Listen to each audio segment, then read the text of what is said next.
Welcome back. Thank you for joining me today. My name is John Fedro with mobilehomeinvesting.net, and in today's quick video I want to answer a question that I get pretty regularly from investors who are buying and selling mobile homes inside mobile home parks, and we're selling them to park approved buyers who are making us monthly payments. They're not typically using cash, going through a bank. They're making us monthly payments for the value, for the sales price and the equity of the mobile home that they purchased. So with that said, to give you the framework of where the question's coming from, the question goes, John, if I'm selling a mobile home in a park and taking the payments from my buyers who are paying me monthly, do they make the lot rent payments themselves to the park? Or do they pay me the full amount to the park for the lot rent and the payment on the home, and then out of that money, I as the investor would make the payment to the park for the lot rent?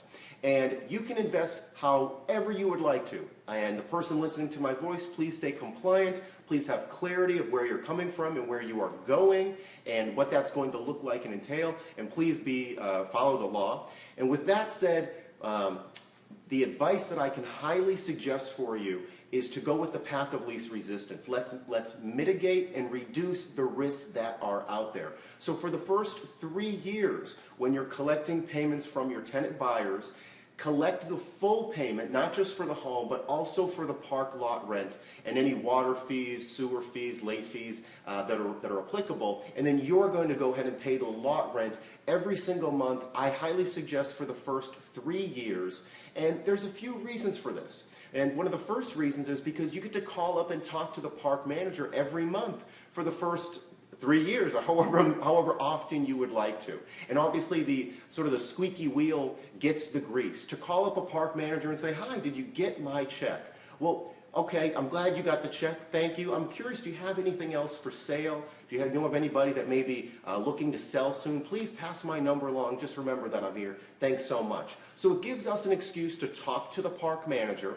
Secondly, I trust you, the investor listening to my voice. Sometimes your credit and name is still on the line when you're reselling a mobile home in a park. And if your tenant buyer stops paying you, let's say they're making 2 checks, you've trusted them to pay the lot rent every month plus pay you. Well, if they keep paying you but stop paying the lot rent, you will never know until it's 3-4 months down the road and your home is being evicted. Now typically if a tenant buyer stops paying the park lot rent, they're going to stop paying you, but I have seen this happen. So again, for the first 3 years, collect the money and then you pay the lot rent out of that.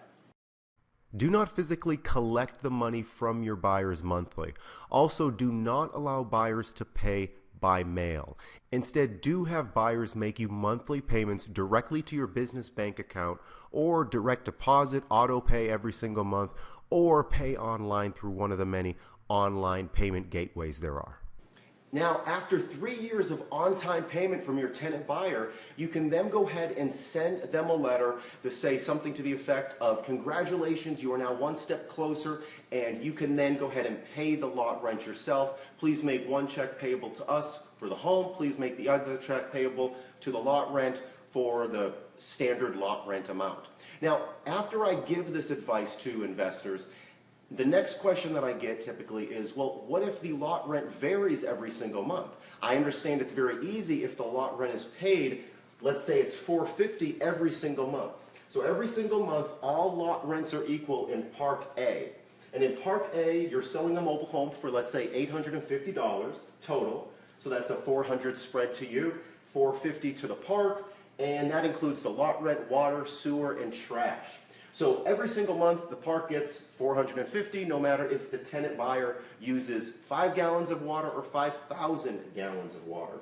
So this is very simple. Typically, the park will send a notice to the door, if they even do that, because they really don't need to, because it's going to be $450 this month and next month and the month after, so you don't really need to be aware of it changing at all. So with this, it's very simple, and we simply take the incoming payment from our tenant buyer, pay the lot rent, and the rest would be going for the home to whatever interest you have worked out. In Park B, where the lot rents vary every single month. Now there will be a base lot rent of, let's say, $450, But the water and sewer are billed separately. So if the tenant buyer used 5 gallons of water, they're going to pay for 5 gallons. And if they use 1,500 gallons, they're going to pay for 1,500 gallons of water. Now, a side note to be aware of, if the water fluctuates a lot, it's pretty standard, and then it just fluctuates really high, well, that could show you that there is a leak and that the tenant buyer needs to address that. That needs to be addressed soon, because water can add up very fast.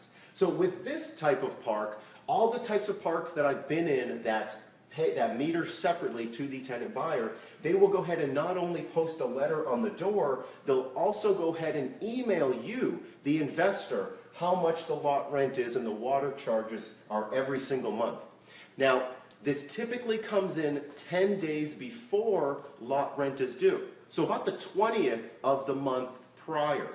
So if you're in October and you will get this invoice in your email to say, okay, lot 15, they used $30 worth of water and sewer, so the lot rent is the $450 plus $30, so it's a total of $480. Not only will you get this 10 days before the lot rent is due, on average, could vary by park, of course, but the tenant buyer will get it posted at the door. So they're going to have time to know, okay, I need the check to be not not $850, but $880, because I need to add $30 for water. So that's something that's pretty standard, but that's typically how it works. That way you'd still be getting the $450 every single month for the home. So that's what I highly recommend to you. If that made sense to you, great, thank you. Please share and thumbs up this video if you liked it. If you have any questions, comments, concerns, please comment them below. I'll be happy to answer them for you. And any other questions you can